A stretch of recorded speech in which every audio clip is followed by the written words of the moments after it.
역사라고 하는 것은 과거의 얘기입니다. 근데 우리가 지금 바쁘게 살아가는데 과거가 우리가 좀 알면 어떻고 좀 모르면 어떠냐 이런 생각을 할 수 있습니다. 그런데 나이가 저도 조금씩 들어가면서 자꾸 깜빡깜빡 뭘 잊어먹습니다. 근데 잊어먹으면 막막해져 버립니다. 역사란 일종의 저는 기억이라고 생각합니다. 우리가 과거에 경험했던 것들을 기억하지 못한다면 대단히 막막해질 겁니다. 대단히 막막해질 겁니다. 그래서 우리가 역사를 공부하는 것은 기억을 되살리는 것이고, 그 기억을 되살리는 것은 그것이 오늘 우리들이 살아가는데 직결되어 있기 때문에 그렇습니다. 그래서 여러분들 우리 불교에서 인식을 매우 소중하게 얘기하잖아요. 저기 산이 있고 꽃이 피어 있고 향기가 있고, 그런데 장미꽃 향기가 있는데도 코가 나쁘면 향을 맡지 못합니다. 맡지 못하면 내하고 장미꽃 향기는 상관이 없어져 버리는 겁니다. 이게 지금 남산이 안 보이면 내한테는 없는 겁니다. 그러니까 기억이라고 하는 게 이렇게 소중합니다. 그리고 우리는 지금 우리 아버지, 어머니, 할아버지, 정조 할아버지 그 정도까지는 되게 압니다. 그죠?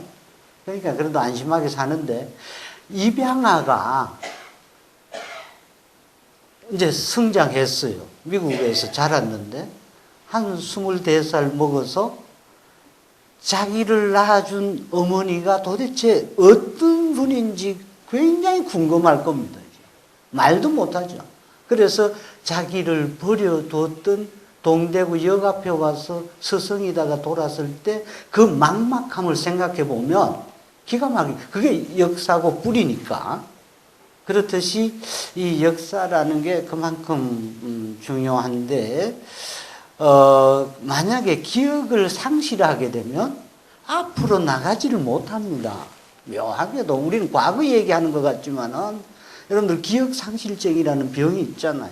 그런 병에 걸리면 이상하게도 멈춰 서버리지 앞으로 전진하지를 못합니다. 심지어 집에도 못 찾아갔잖아요. 그러니까 자기 집도 못 찾아가 버리는 상황이니까 앞으로 나갈 수가 없죠.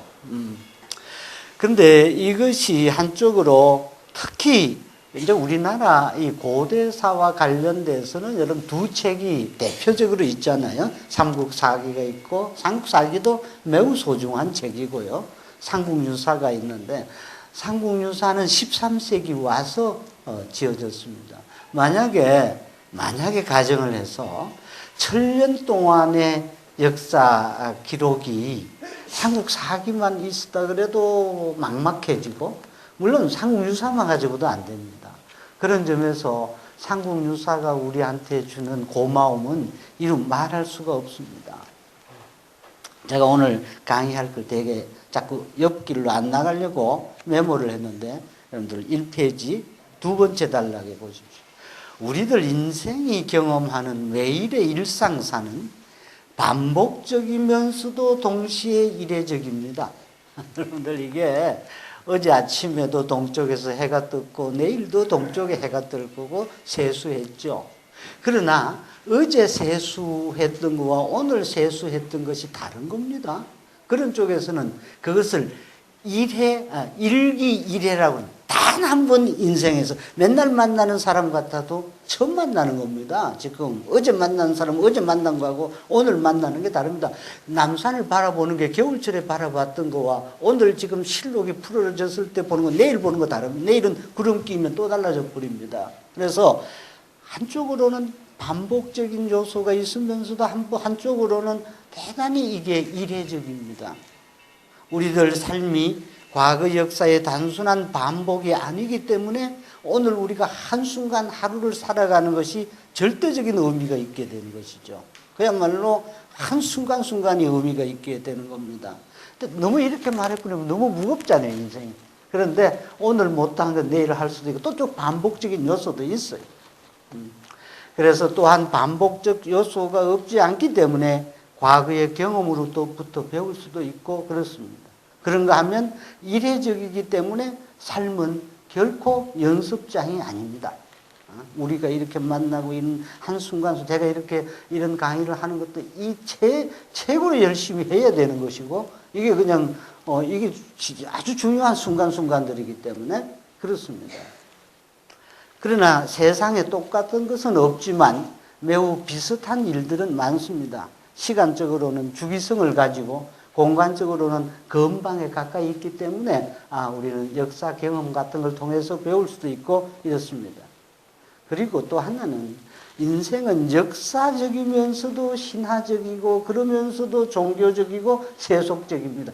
여러분들 우리는 출가했으니까 종교적이고 종교가고 우리는 세속에 사니까 아닙니다. 우리도 진지하게 종교적인 세속에 살면서도 매일같이 종교적인 요소도 있는가 하면 아무리 출가해 살아도 세속적인 삶에 새끼밥 먹어야 되고 화장실 가야 되고 그러니까 그런가 하면 그런데 우리가 산다는 게 굉장히 평범하고 일상적이고 별 의미 없어 보여도 순간순간은 저는 가끔 참 신화적이다 이런 생각을 갖습니다.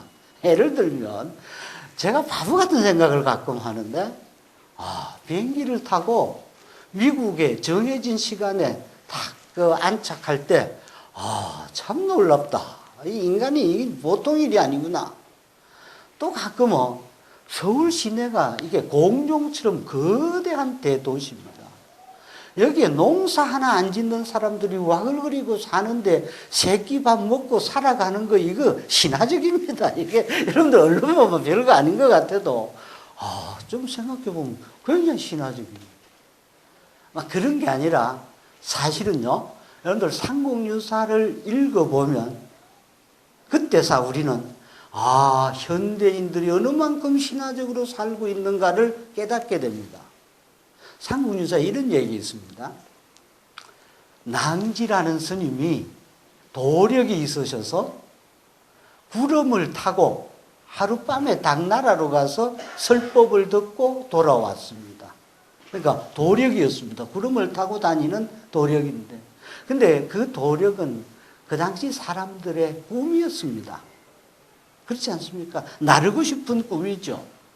그러니까 그런 게 우리 어릴 때까지도 어떻게 스님들 도력으로 나타나느냐 하면 축지법을 해요. 스님들은 도력이 있는. 이거는 종교적으로 특히 성직자들은 그런 도력이 있다고 기독교도 그렇고 다 그러는 겁니다. 그런데 축지법을 해가 아침에 해인사서 공양하고 서울에 와서 점심 공양을 할 수 있다면 지도를 확확 구긴. 지금 KTX 타거나 비행기 타면 이게 다 그렇게 돼버렸단 말이에요. 삼국유사에 보면 의상 스님의 제자 중에 한 분은 안동의 학가산에 사시는데 도력이 있어가지고 저녁마다 자기 스님이 의상 스님이 하시는 부석사 무량수전 여러분들 다 아시죠? 무량수전 앞에 석등이 있어요. 지금도 있어요. 그 석등에다가 불을 켜드리고 싶은데 어떻게 켜드리느냐 하면 손을 쫙 뻗쳐요. 만화처럼. 이게 손이 워낙 이 도력이 있어 길어가지고 쫙 뻗쳐서 불을 켜드렸대요. 그것도 꿈이에요.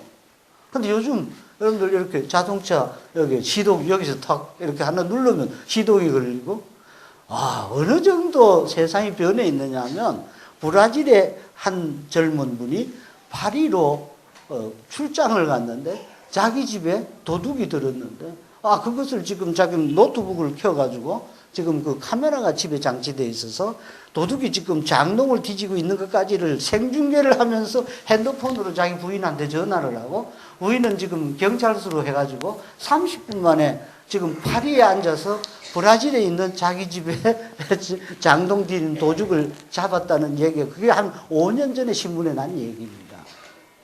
신화적입니다.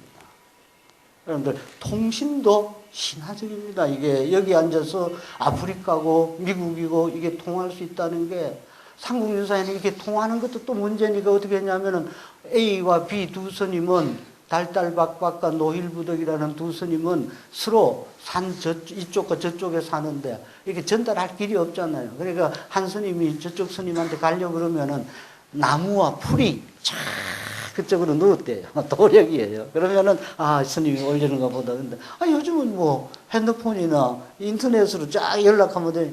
이렇게 현대인들이 갖고 있는 것은 우리가 100년 전 사람들하고 이렇게 비추어 보면 이거는 신화 중에 신화죠. 근데 사람들이 그걸 예사롭게 잘 몰라요.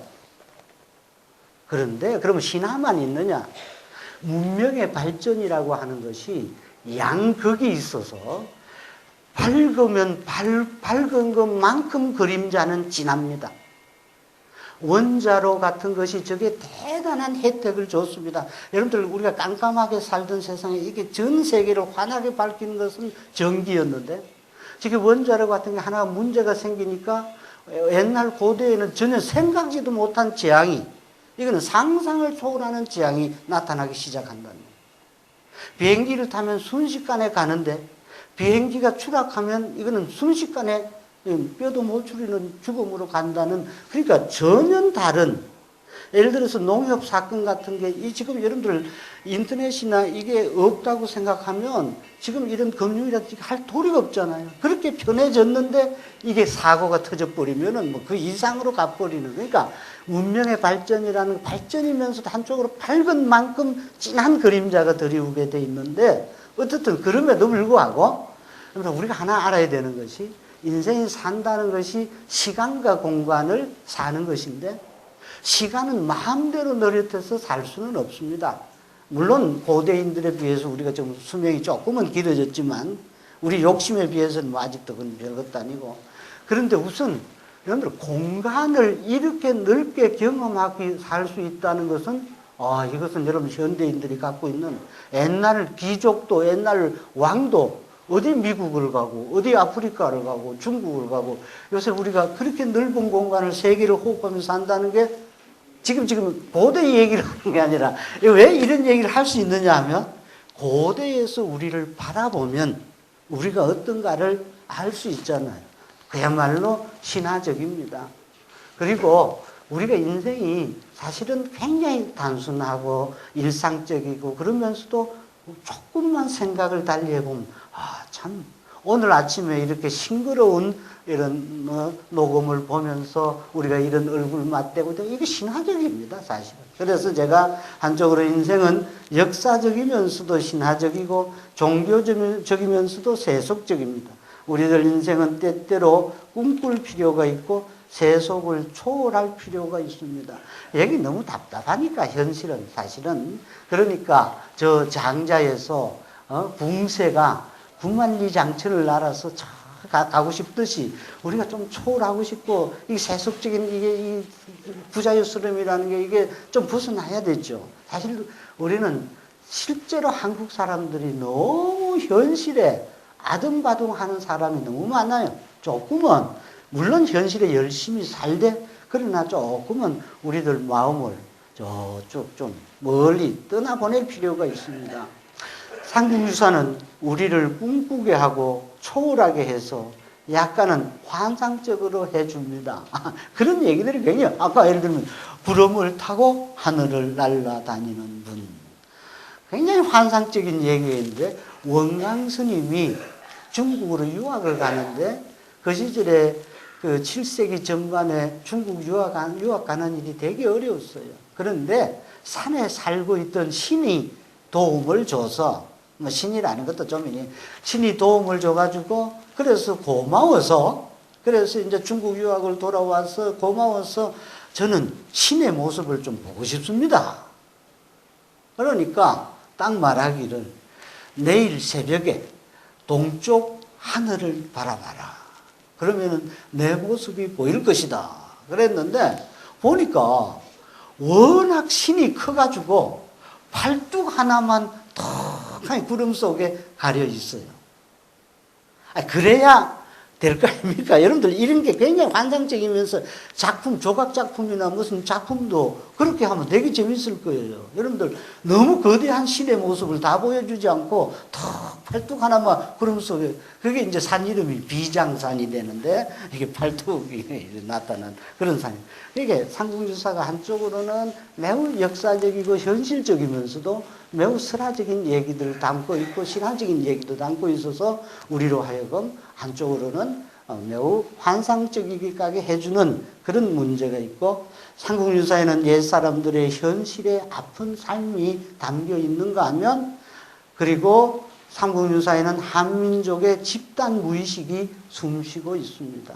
역사란, 또 역사 기록이란, 이게 우리가 집단적으로 살아왔던 모든 경험들이 무의식 속에 이제 깔아앉아 있게 되는, 그걸 불교에서는 알아야식 장식이라고 합니다. 예를 들면 우리가 경험하는 모든 것들, 우리가 보고 맛보고 소설을 읽고 영화를 보고 음악을 듣고 했던 모든 것들이 슈퍼컴퓨터에 입력을 하듯이 우리들 이 무의식의 세계, 그걸 알아야식, 그걸 장식이라고 해요. 갈물이 된단 말이죠. 그랬다가 이게 툭툭 튀어나옵니다. 그런데 우리 개개인들도 무의식의 그 깊은 바다가 있는가 하면, 집단은 집단대로 경험해왔던 모든 기억과 이것들이 이렇게 갈물이 된단 말이죠. 그런 쪽에서 그런 신화나 설화 얘기들은, 삼국유사에 있는 얘기들은 우리 고대로부터 경험했던 그런 얘기들이 거기에 물어넣어 있단 말이죠. 아무튼 그런데 우리가 삼국유사는 아까 이제 법다스님도 말씀하셨지만, 제 얘기를 100번 듣는 것보다도 여러분들이 한번 읽는 게 좋습니다. 그런데 읽어도 삼국유사 자칫 잘못하면 황당하고, 이게 지금 설화가 많고 이러니까, 근데 설화는 상징으로 읽어내려갈 때 대단히 재미있는 게 되는데, 그 상징을 읽는 것이 쉽지는 않아요. 그래서 사람들은 읽다가 집어 던져버리고 그러는데, 그래도 삼국유사를 읽는 것이 제일 좋습니다. 그런데 오늘 이 시간은 주로 삼국유사 내용보다는 삼국유사를 집필했던 일현이라고 하는 스님과 그것을 집필하게 되는 동기와, 그리고 그가 살았던 시대, 이런 얘기를 주로 좀 하고, 다음 시간에 삼국유사의 중요한 몇 가지 얘기들을 다 할 수는 없으니까 하고자 합니다. 이 삼국유사를 쓰셨던 분은 보각국사 일현 스님인데, 국사인데 그 시절에 젊은 날을 수행으로 보내고 만년에는 온 나라의 사표인 국사가 돼서 잡초무성한 사람들의 마음밭을 일구어냈던 고성입니다. 여러분들, 그 당시 최고 가는 고성이 국사입니다. 왕이 국사를 모실 때는 9번 절할 정도로 상징적으로 이렇게 모셨던 분이거든요.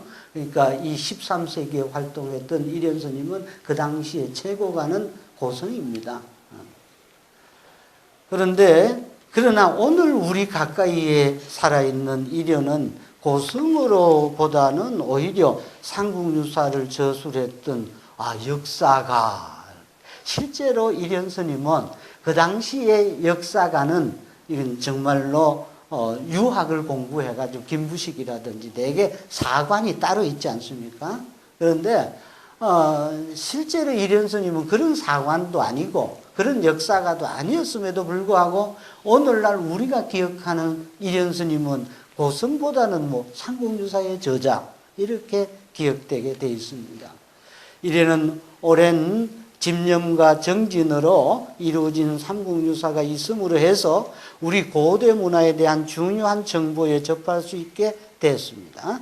삼국유사는 우리 민족의 고대 역사와 지리와 문화와 종교, 언어, 민속, 미술, 신화, 삼국유사가 특히 다양한 내용들을 수록하고 있기 때문에 우리가 고대의 문화를 종합적으로 연구하려고 할 때 문학하는 사람도, 미술하는 사람도, 종교하는 사람도 이 책을 떠나서 연구할 수 없게 되어 있습니다. 그만큼 삼국유사는 우리한테 소중한 기록이 됐습니다. 삼국유사는 우리 민족의, 그럴 뿐만 아니라 삼국유사는 신화와 전설의 보고며 고대의 연구에 귀한 자료를 전해주고 있으며, 또한 14수의 향가는 우리나라 고대 문학 연구에 값진 자료가 되고 있습니다. 이 책에는 한국 고대 미술의 주류인 불교 미술에 관한 자료를 제공해주고 있고, 예를 들면 황룡사 구청탑이라든지 또 불국사라든지 이런 절 얘기들 이런 거.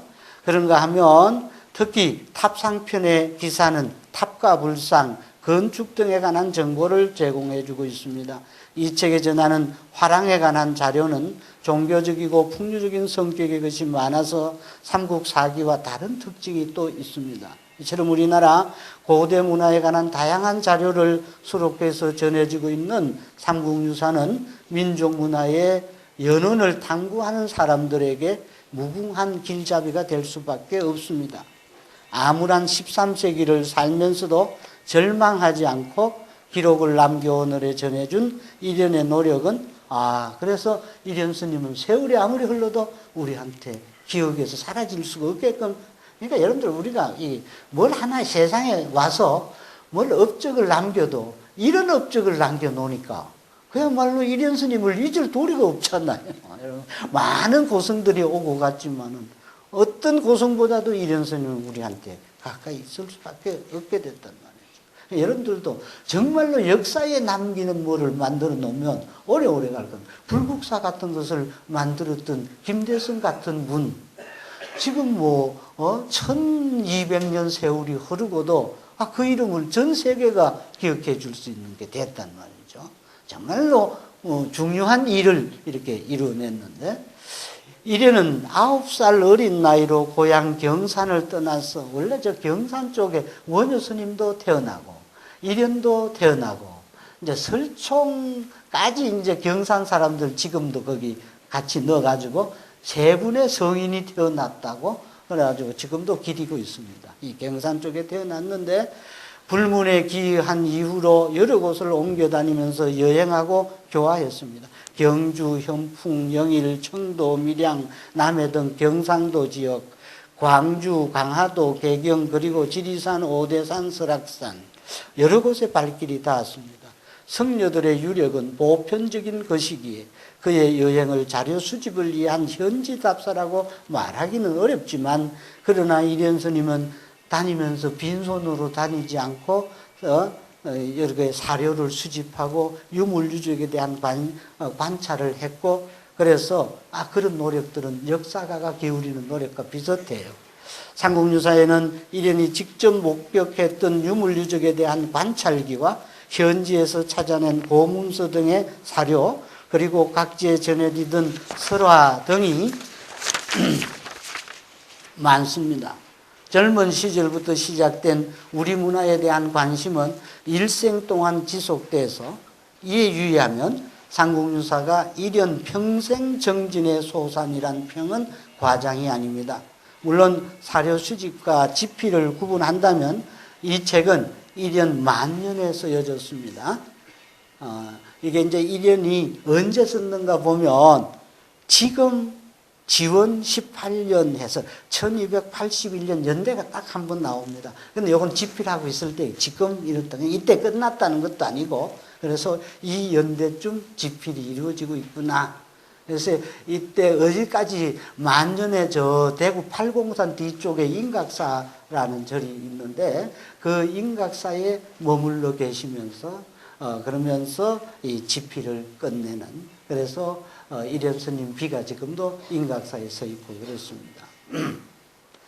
근데 이련 스님은 스님이잖아요. 출가한 스님이, 이게 역사는 세속에 대한 얘기입니다. 세속사에 관한 기록이죠.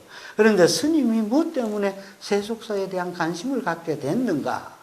간단히 결론부터 말씀드리면, 이련 스님이 살았던 13세기는 너무 위태로운 위기의 시대입니다.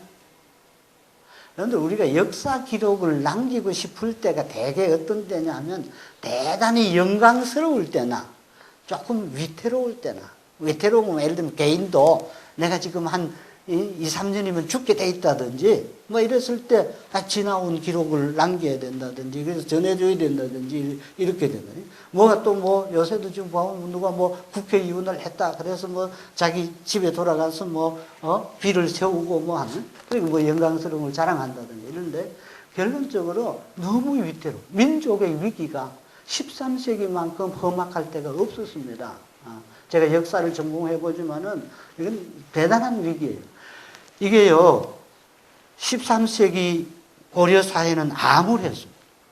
안으로는 백년 무신 정권의 횡포로 찌들고 밖으로는 야만 몽고의 침략과 간섭이 거듭된 시련의 시대이기 때문에 그렇습니다.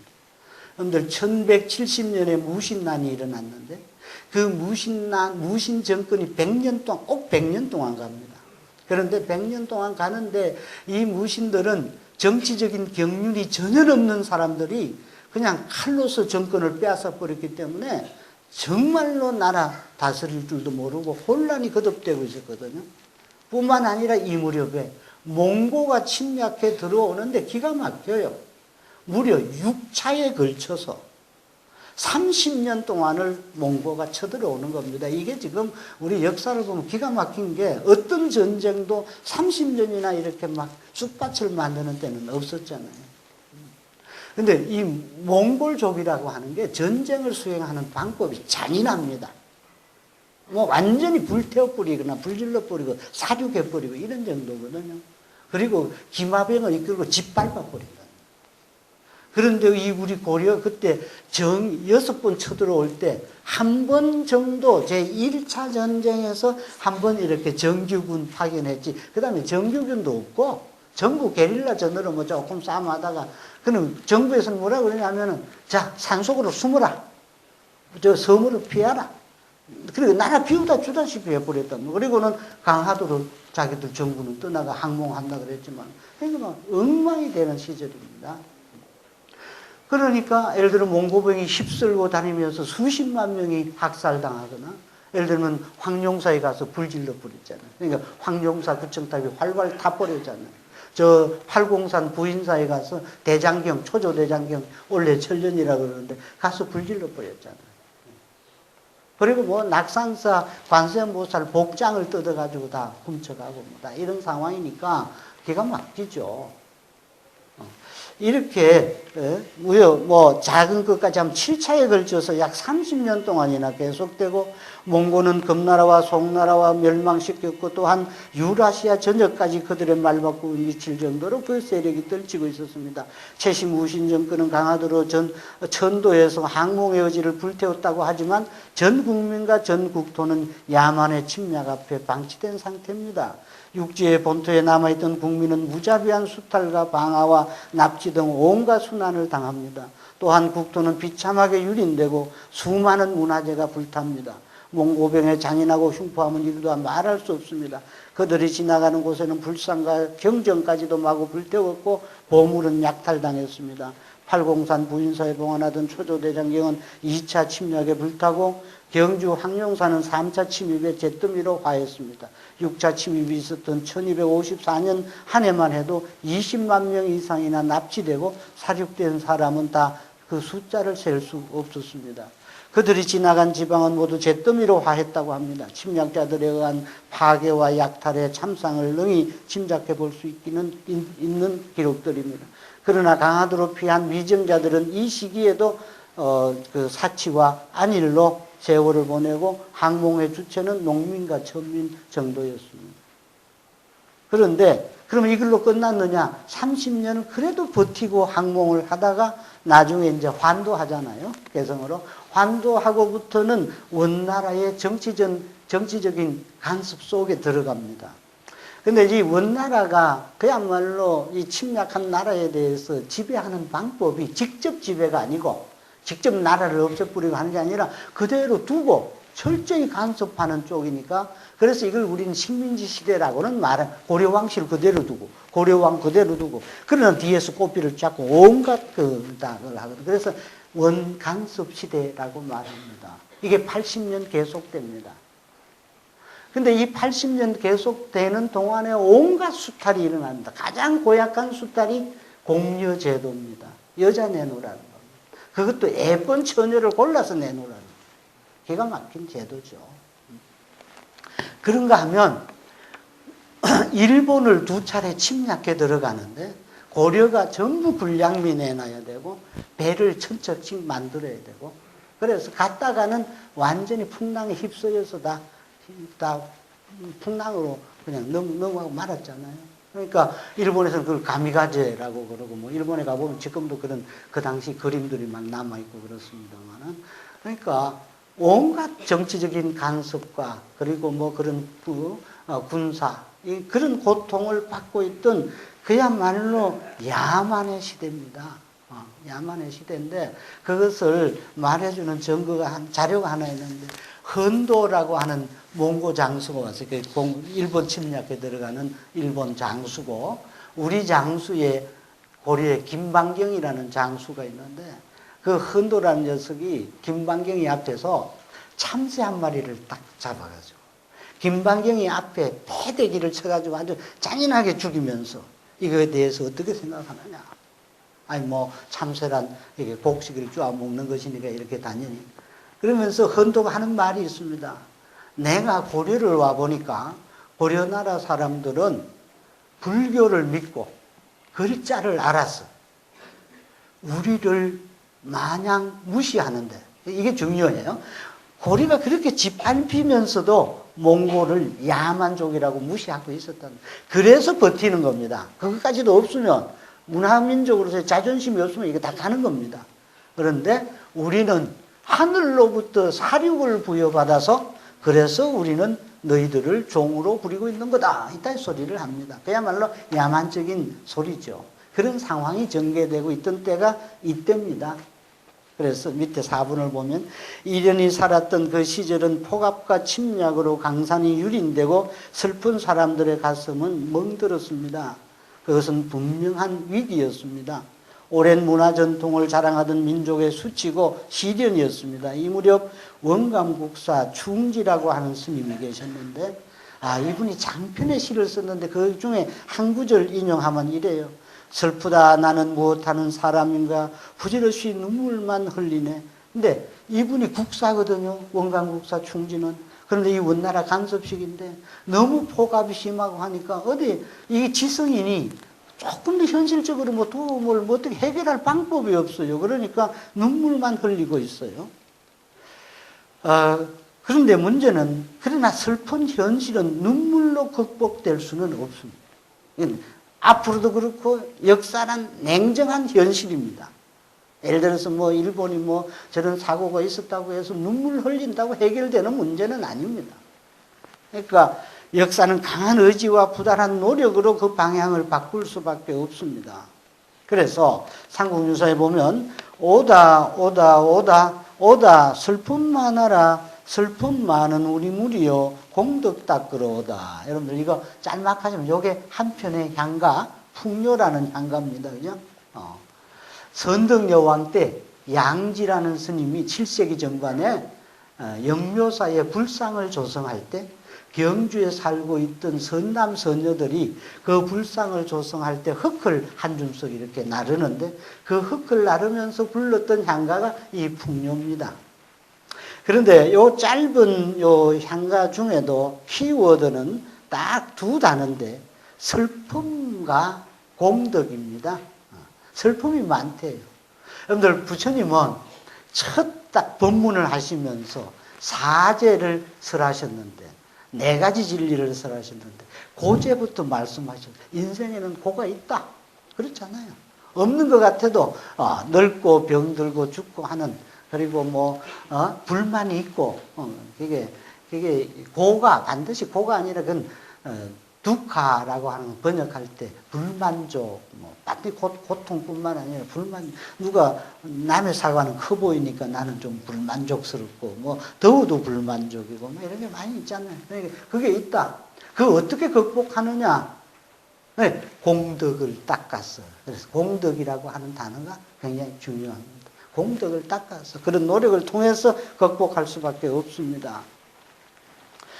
고통의 현실 역상은 공덕을 닦아서 그 방향을 바꿀 수 있습니다. 이것이 불교의 역사관이고 일종의 이련의 역사관일 수도 있습니다. 그런데 이 시는 물론 이련이 쓴 것은 아니지만은 이련이 인용을 했었는데 그래서 다음 5는 이련의 삼국유사 찬술은 위기의식에서 비롯됐습니다. 야만 몽고족의 말가북에 여지없이 짓밟혀버린 민족의 자존심과 난파의 현실과 그 슬픔을 조용히 삼키면서 근데 다 역사 편찬을 안 했잖아요. 그런데 이련 스님은 역사의식이 분명히 있었던 것이죠. 민족 과거의 영광과 미래의 희망을 삼국유사 속에 담았습니다. 돌파구를 봉쇄당한 민중의 분노와 저항의식이 고이고 또 고여서 역사 전통에 대한 민족 자주의식으로 심화돼서 표출된 것이 곧 삼국유사입니다. 예를 들면 이렇습니다. 젊은 날 이련 스님은 황룡사를 찾아간 적이 있습니다. 황룡사에 가가 황룡사 구청탑에 올라가 보게 이 탑은요, 여러분들 저 중국이나 일본 같은 데 가보면 이게 탑 속으로 안으로 나선형으로 돌아 올라서 마지막까지 올라가게 돼 있습니다. 그러니까 높은 구청을 올라가 보고 그 황룡사 휘황찬란한 법당도 보고 다 했는데 그 다음날 이게 불타고 난 뒤에도 또 가봤어요. 완전히 잿더미예요. 그런데 불타고 난 뒤에 이련 스님은 삼국유사에 황룡사 구청탑도 쓰고 가스불 연자석도 쓰고 여러 가지를 기록으로 남깁니다. 만약에 이런 기록이 남아있지 않고 여러분들 지금 우리가 경주에 가서 저런 주춧돌만 저렇게 하면 여기 뭐 하던 곳이냐 이럴 거 아닙니까? 그래도 이게 황룡사가 이렇게 창건되고 이렇게 구청탑이 이렇게 건립됐고 그런 역사 기록을 남깁니다. 장육존상에 참배했고 구청탑에 올라봤고 그리고 76세 노구를 이끌고 다시 황룡사에 갔을 때 이미 저런 몽고병화로 인해서 잿더미로 화해 있었습니다. 그는 이 무렵 삼국유사를 집필하고 있었는데 황룡사의 구청탑과 연자석과 장육존상에 대해서 기록을 남깁니다. 그의 글에는 아무런 슬픔도 내비치지 않고 있습니다. 오히려 지난날에 찬연히 빛났던 문화와 영광을 잿더미를 밟고 서서 찬탄하고 있을 뿐입니다. 슬픔을 눌러 참고 옛적의 문화적 영광을 자랑스럽게 서술함은 야만의 압제로부터 벗어날 미래에 대한 약속이며 기약인 것입니다. 이것이 이련이 삼국유사를 저술한 뜻이라고 저는 생각합니다. 여러분들 저 낙산사에는 애적부터 어떤 전설이 유물이 전해왔느냐 하면은 저 의상 스님이 동해용으로부터 선물로 받은 여의주와 그리고 거기 관세음보살이 그 홍련암 굴 속에 있는데 관세음보살로부터 받은 108염주가 전해왔어요.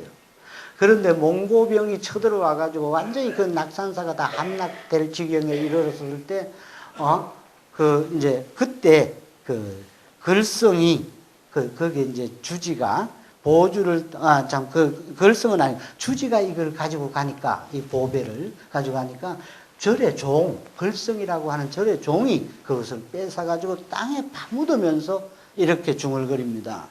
땅에 파묻으면서 만일 내가 이 병난의 죽음을 면치 못한다면 이 두 보주는 영원히 인간 세상에 사라질 이 유물은 사라지고 말 것이다. 그러나 내가 만약에 죽지 않고 살아남는다면 이것을 훗날에 전할 것이다 하고 땅속에 파묻어서 전합니다. 이게 역사의식입니다. 이렇게 파묻어서라도 먼 훗날에 전해주고자 하는 그 종마저도 그런 의식이거든요. 이게 이련이 삼국유사를 저술하고자 했던 그런 의도가 아닐까 하는 생각입니다. 그런데 그러면 이련은 우리가 이제 역사를 집필하게 될 때는 이제 그것을 쓰는 사람의 생각이 투영되잖아요. 생각이 투영되는데 특히 역사가의 생각을 사관이라고 말합니다. 역사를 바라보는 눈입니다. 여러분들 해방 전후사를 놓고도 보십시오. 그야말로 좌우가 보는 시각이 그렇게 많이 다를 수 있잖아요.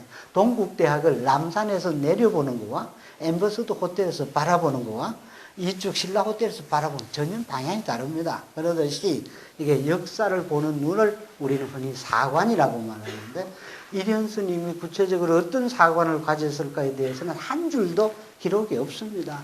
그러나 불교 사상의 토대에 있을 것은요, 당연히 자명한 일 아닙니까? 여러분들 김부식이 유교 사관에 입각해서 그래서 삼국사기가 편찬됐잖아요. 거긴 충과 효가 강조되고 유교 사관에 입각하니까 신라에는 3명의 여자 왕이 있었는데 암탉이 울면 집안이 망한다고 했는데 여자 왕이 3명이나 있고도 나라가 일찍 망하지 않은 것은 특이한 일이다 이렇게 쓰고 있거든요. 그건 철저히 유교적인 사관입니다. 그리고 신라는 불교를 너무 믿어서 망했다 이런 식으로 쓰거든요. 그런데 이련 스님은 아무래도 이건 불교 입장에서 썼을 거란 말이죠. 그러면 불교의 역사관은 업설에 바탕합니다. 오늘 여기 우리 저 학회가 불교 학회에서 업과 윤회라고 하는 주제로 재미나는 주제를 갖고 지금 학술을 내가 저도 잠시 들렸다고 왔는데, 역사는 인간의 온갖 업들, 업은 뭡니까? 우리들의 행위 아닙니까? 행위. 우리가 하는 행위를 이제 업을 크게 분류해가 삼업, 정삼업 진언할 때 삼업, 구업, 말로 하는 업, 그 다음에 행동으로 행하는 신업, 그 다음에 뜻으로 자꾸 생각하는 의업, 신구의 삼업 아닙니까? 그것을 우리가 정당하게 가야 된다는 거죠. 그런데 그 업들인데, 업도 어떻게 되어 있느냐 하면 별업과 공업이 있어요. 별업은 개개인이 짓는 업을 별업이라 그래요. 공업은 더불어 공동체가 짓는 업이에요. 공업이에요. 이걸 우리가 잘 알아야 돼요.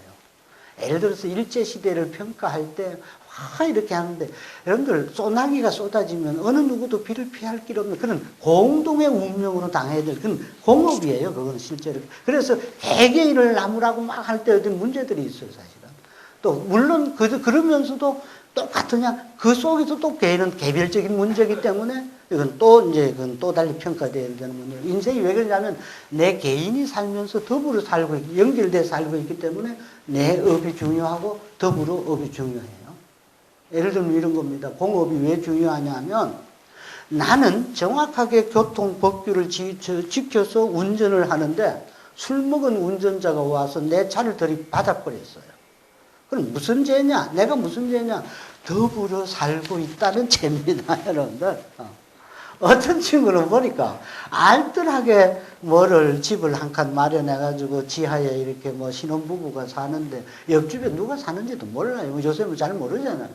그런데 옆집에서 막 거창하게 부부싸움을 하더만은 가스불을 열어 제쳐놔 놓고 불을 확 붙여가지고 펑 터뜨려 버렸어요. 근데 이 집도 날라갔어요. 그때 이 사람이 무슨 업보가 있고 뭐가 있고? 업보 없어요. 어떤 업보가 있느냐? 이웃 잘못 만난 업보는 있어요. 더불어 살기 때문에 혼자만 잘해서 되는 게 아니에요. 그래서 그걸 공업이라 그래요. 공업. 여러분들 어떤 시대 상이 어떠냐 하는 데 따라 달라요. 공업과 별업이 있는데 어제의 인간 행위가 원인이 돼서 오늘의 결과로 나타나고 오늘의 행위는 또한 내일의 원인이 됩니다. 우리는 역사적 무거운 짐을 질 수밖에 없지만 오늘 우리의 행위를 의지적으로 행함으로써 내일의 출구를 마련해 갑니다. 업은 의지적인 행위를 자꾸 강조합니다. 오늘 우리가 무엇을 할 것이며 무엇이 의미 있고 가치 있는 삶인가 이를 아는 일은 진정으로 역사의식에 눈뜬 사람입니다. 삼국유사에는 많은 설화를 수록했습니다. 설화는 역사적 사실 그 자체보다도 그 사실의 가치를 상징적으로 말해줍니다. 삼국유사에 전하는 사화들, 얘기들이 많아요. 사화들 중에는 인간의 삶이나 존재에 대한 깊은 통찰과 의미 있는 함축을 담고 있는 경우가 적지 않습니다. 그리하여 무엇이 우리들의 삶에서 더 소중한 것이고 의미 있는 것인지를 일깨워주고 있습니다. 예를 들면 완전한 역사가 아니라 꿈 얘기도 실려 있습니다. 예를 들면 여러분들 낙산사의 관세음보살 내적 영험이 많아요. 그래서 삼국유사에 낙산사 얘기가 몇 군데 실려 있어요. 거기에 조신이라는 젊은 스님이 원래 조신 스님은 영월 쪽의 스님인데 그쪽에 농장이 강릉 쪽에 있어가지고 파견됐어요. 그런데 강릉 쪽에 사는데 보니까 강릉의 태수의 딸이 너무 예뻐요. 그런데 이 조신이라는 젊은 스님이 젊으니까 스님이라도 마음속에 저 예쁜 아가씨와 좀 사랑하게 해달라고 그러니까 부처님한테 가서 잔뜩 빌었어요. 관세음보살한테. 잔 빌어도 아무 영험이 없어요. 그래가지고 그 아가씨는 다른 데로 시집을 가버렸어요. 그러니까 이 스님이 관세음보살을 보기가 영 화가 나 죽겠어요. 그래가지고 원망을 잔뜩 하고 거기서 원망을 하다가 지쳐가 쓰러져서 잠이 들었어요. 꿈을 꿔요. 꿈에 그 아가씨가 돌아와요.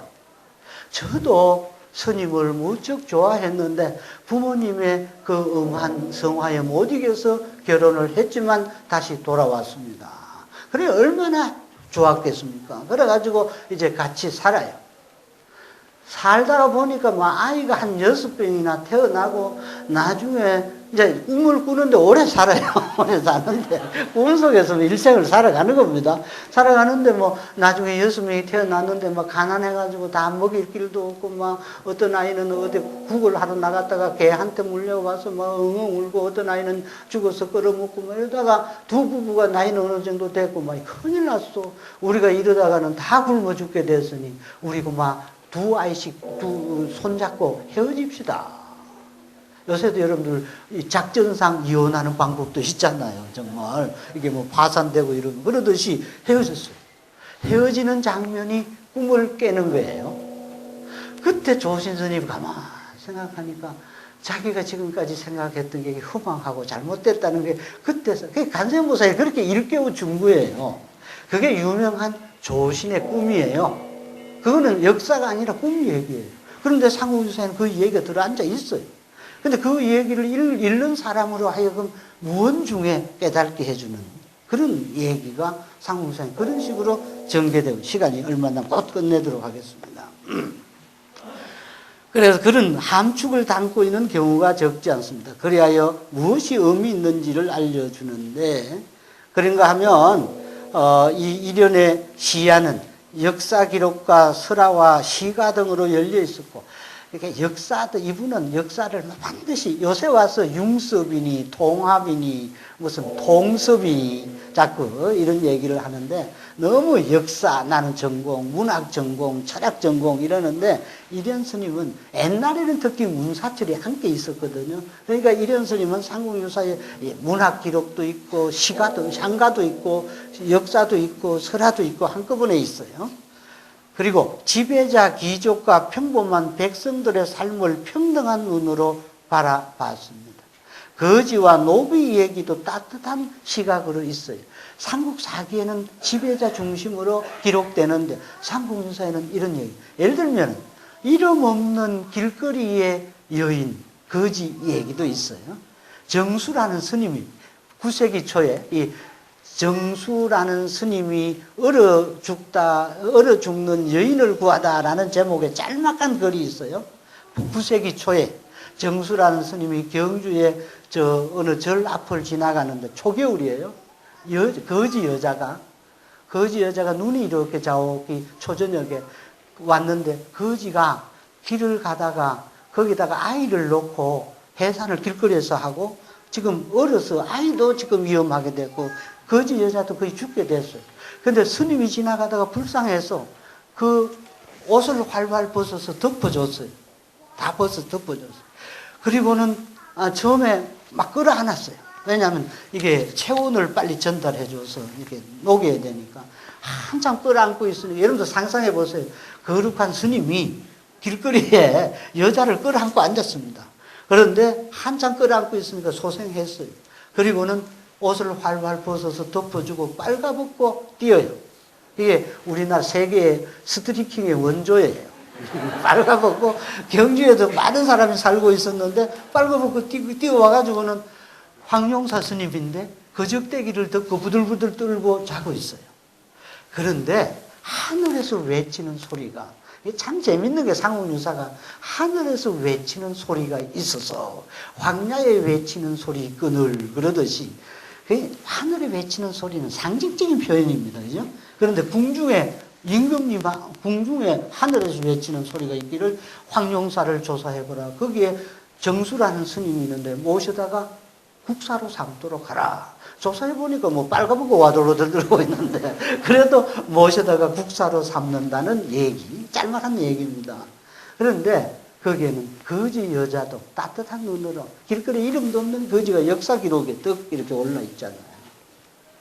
웅면이라고 하는 여자 종은요,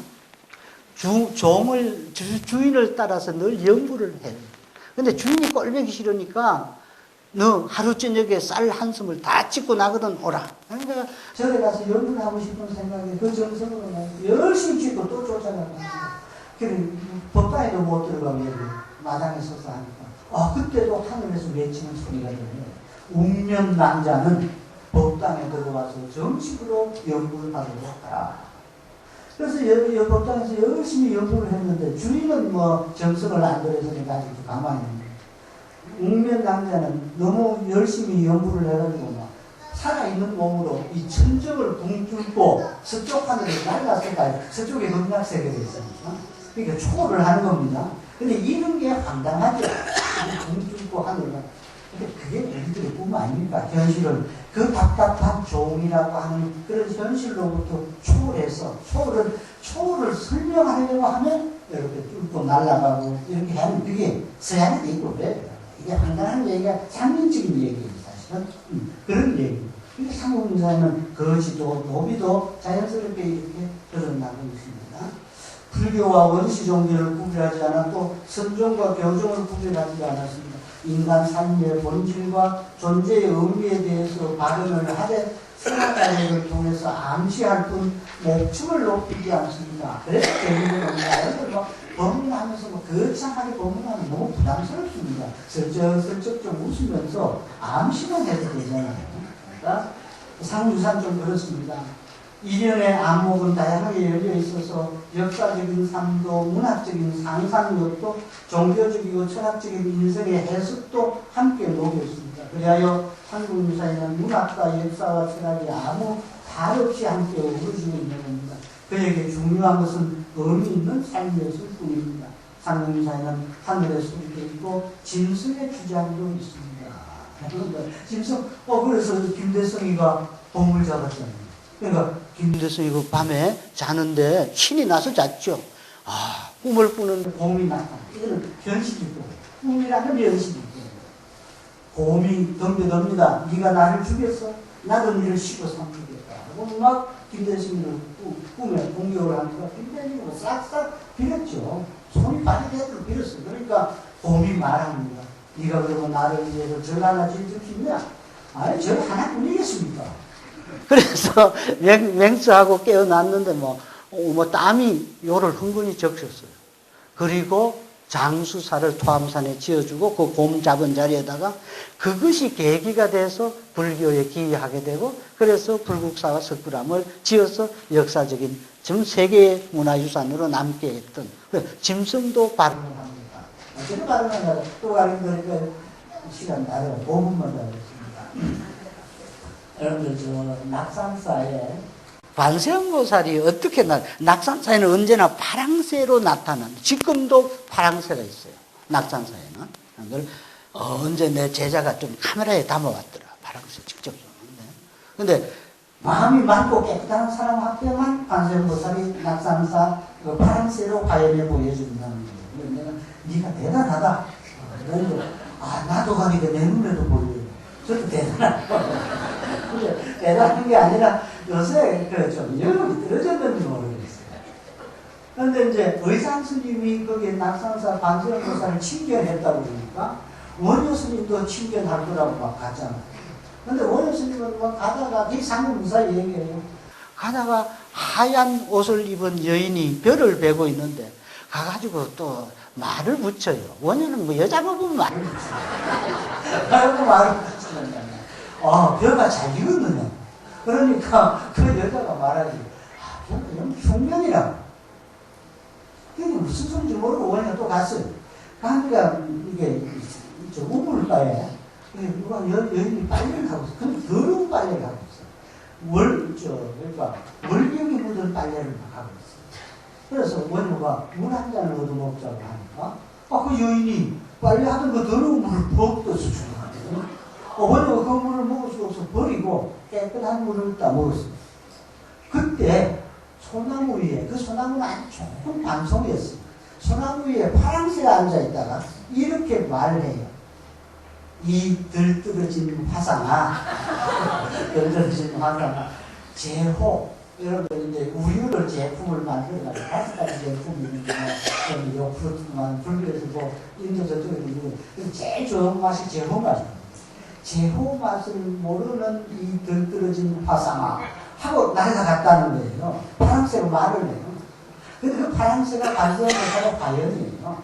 상징적으로. 그러니까 아까 그 별을 베고 있던 흰 옷을 입은 여인도 백이 가는 거고, 그때 지금 너는 원효, 당신은 아직 이게 공부가 덜 돼가지고 이게 흉년이야. 이게 배가 흉년이야. 덜 익었어. 근데 못 알아들었어. 근데 빨래를 하고 있던 여인도 관세음보살인데 그게 더럽다고 생각하는 그것이 더러운 게 아니라 진실로 제호마신데 네가 그 세속적인 그 삶의 의미를 모르는 거야. 원효 실제로는 속과 성스러운 것과 세속적인 문제에 대해서 깊이 있게 이게 저서 한 분이 원효인데 그걸 또 먹으니까 이제 구체적으로 파랑새가 딱 지적을 이는 제호맛도 모르는 이 들떨어진 바상아 하고 날아가는데 그냥 날아가면 모르니까 흔적을 남겨는 신발 한 짝을 떨어뜨리고 갔더라. 재밌잖아요. 여러분 그냥 읽으면 파랑새가 무슨 신발을 신고 다니고 여러분들 아니 파랑새도 신발을 신어야 그게 왜냐면 발자취니까. 그래서 파랑새가 날아가면서 발자취인데 그래서 이제 원효는 그것도 모르고 바보같이 저 낙상사 관세음보살을 칭견하더라도 법당문을 보니까 법당 앞에 신발짝 하나가 떨어져 있어요. 그때 폭풍우가 일어서 파랑새를 관세음보살을 칭견하지 못했고 그때서 이 보십시오. 파랑새 하나 신발짝 떨어져 있죠. 신발짝 하나는 법당 앞에 있죠. 관세음보살의 화연으로 이미 원효한테다 이렇게 상징상 상징적으로 얘기해 주는 게 재밌는 게 많이 있단 말이죠. 일단 뭐 그런 것들. 그래서 문제는 상중사에는 그렇게 문학과 역사와 철학이 함께 만나는데 그에게 중요한 것은 삶이고 상중사에는 하늘의 소리도 있고 짐승의 주장도 있고 무심한 풀도 여러분들 풀요 사복은요 풀 한 포기를 뽑았는데 그게 휘황찬란한 세계 아름다운 이상세계가 열려요. 풀 한 포기를 뽑으니까 그래서 풀 얘기도 있고 나무 얘기도 있고 이게 산당만상이다 어우러져 있어요. 돌도 있어요. 상중사에는 항목이 130명의 항목이 있는데 돌로 된 항목 5뿔 연자석 돌도 의미가 있어요. 돌이 의미가 있어요.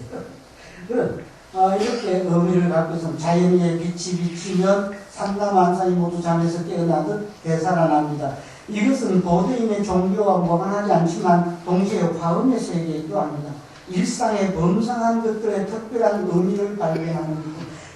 우리가 이 법회를 하고 공부를 하는 것은 일상적이고 범상한 일들의 의미를 발견하는 것. 이것이 눈뜬 사람입니다. 대단한 깨달음은 뭐 복잡하고 어렵고 일상의 것들이 일상적이지 않단 말이죠. 그것은 햇볕이 연꽃을 깨어나게 하듯이 돌도 나무도 풀도 모두 빛이 돼서 다 자기의 주장을 펼치는 그런 세계가 이어지는 겁니다. 자, 그 다음에 막 그런 얘기 다 하고요. 마지막 페이지 중간쯤 보죠. 이제 역사가 어떻게 우리들 개인의 역사도 있고 개인의 인생을 어떻게 배척해 갈 것이냐 하는 문제도 있고 집단의 역사를 어떻게 방향을 돌릴까 하는 문제가 있습니다. 그럴 때 그런데 이제 과거의 업장이 두텁고 오늘의 노력이 약한 사람은 뭐가 잘못된 게 버릇이 고약한 버릇이 잔뜩 있는 학생이 좋은 성적을 받기는 어렵잖아요. 이걸 어떻게 바꿀 것이냐 하는 문제가 생겨난단 말이에요. 그러면 역사가 발전되지 못합니다. 그것은 마치 산을 오르듯이 힘겨운 겁니다. 한 집단도 마찬가지입니다. 이 집단이 살아온 게 이게 모든 도덕성도 해이하고 뭐 원칙도 없고 이러면 집단이 아무리 갈라해도 자꾸 제동이 걸린단 말이죠. 그런데 역사의 짐이 가벼워지고 현재의 노력이 불어나면 그 역사는 발전하는데 마치 산에서 내려오듯이 원효는 비유들기를 재가 강하고 복이 미약하면 수행하기가 쉽지 않다. 마치 산에 오르는 것과도 같이 재가 약해지고 복이 불어나면 수행이 어렵지 않다. 마치 산에서 내려오는 것과 같이. 여러분들 쉽게 비유들면 이런 겁니다. 경제적으로 자꾸 악순환하면요. 빚을 내가지고 또 빚 갚고 이자 주고 이렇게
이러기는 상국이라고 하니까 손가락으로 가리키면서 이렇게 말해. 한자로 여시오구나.